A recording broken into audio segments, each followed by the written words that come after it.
Assalamualaikum warahmatullahi wabarakatuh. Apa kabar Bunda? Semoga Bunda dalam keadaan sehat dan selalu berada dalam perlindungan Allah Subhanahu wa Ta'ala.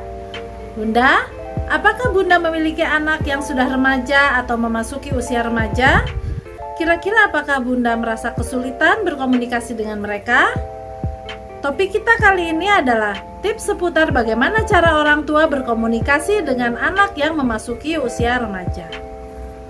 Dalam kajian Islam, remaja diistilahkan dengan asyabab atau al-fata. Bentuk jamaknya adalah asyubban dan al-fityah. Term al-fityah dijumpai dalam Quran surat Al-Kahfi ayat 10 dan 13. Sedangkan term asyabban atau asyabab dijumpai dalam Al-Hadis. Dilihat dari kacamata syariah, remaja adalah orang yang menginjak akil balik yang memasuki kategori mukallaf, yaitu orang yang sudah mendapat beban kewajiban melakukan syariat.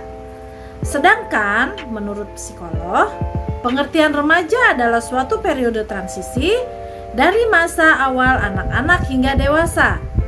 Dikatakan remaja saat adanya perubahan fisik yang cepat, pertambahan berat dan tinggi badan, perubahan bentuk badan, serta perkembangan karakteristik seksual. Membangun komunikasi dengan remaja seringkali tidaklah mudah.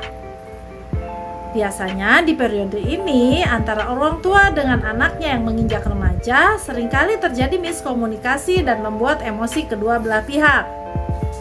Nah Bunda, bagaimana cara supaya kita sebagai orang tua bisa berkomunikasi secara baik dengan remaja? Berikut ini adalah tips-tips yang akan saya berikan kepada Bunda yang saya rangkum dari berbagai sumber yang bisa dilakukan untuk berkomunikasi dengan remaja. Tips yang pertama adalah menjadi pendengar yang baik. Cobalah kita menjadi seorang pendengar yang baik. Mendengarkan terlebih dahulu apa saja yang mereka permasalahkan. Jangan menyela pembicaraan mereka atau jangan langsung memberi saran atau nasihat. Yang kedua Bunda, jangan dimarahi ya. Bangunlah percakapan dua arah.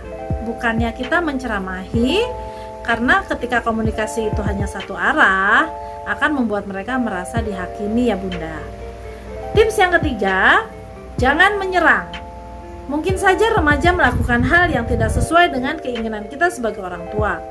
Hindari berpikir bahwa mereka tidak tahu apa-apa, dan kita sebagai orang tua sudah banyak pengalaman hidup. Perlu diingat, orang tua tidak selalu benar dan anak tidaklah selalu salah. Tips yang keempat adalah hormati pendapatnya. Ketika kita menghormati pendapatnya, insya Allah anak remaja kita pun akan lebih terbuka kepada kita dan menceritakan apapun kepada kita sebagai orang tua. Yang kelima adalah sederhanakan masalah. Kalau menurut saya Bunda, jangan mendramatisir masalah ya Bunda. Bersikap tenang dan berpikir logis. Jikapun mereka melakukan kesalahan, bicaralah dari hati ke hati. Kalau saya biasanya tanya apa yang menjadi latar belakang mereka melakukan hal tersebut.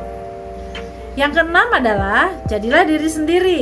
Kita tidak perlu berpura-pura menjadi teman mereka supaya dapat berkomunikasi, karena tetap kita adalah orang dewasa dan bersikaplah seperti orang dewasa pada umumnya.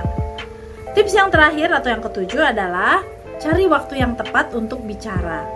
Menurut saya ini sangat penting ya Bunda, karena kita harus melihat waktu yang tepat kapan kita harus mengajak mereka berkomunikasi supaya apa yang akan kita sampaikan mengena di hati mereka. Nah, sekian tips dari saya, semoga bisa bermanfaat bagi Bunda semua.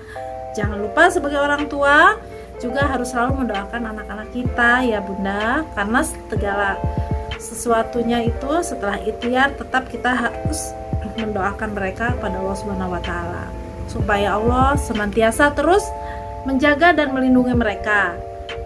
Nah, sekian dari saya. Wassalamualaikum warahmatullahi wabarakatuh.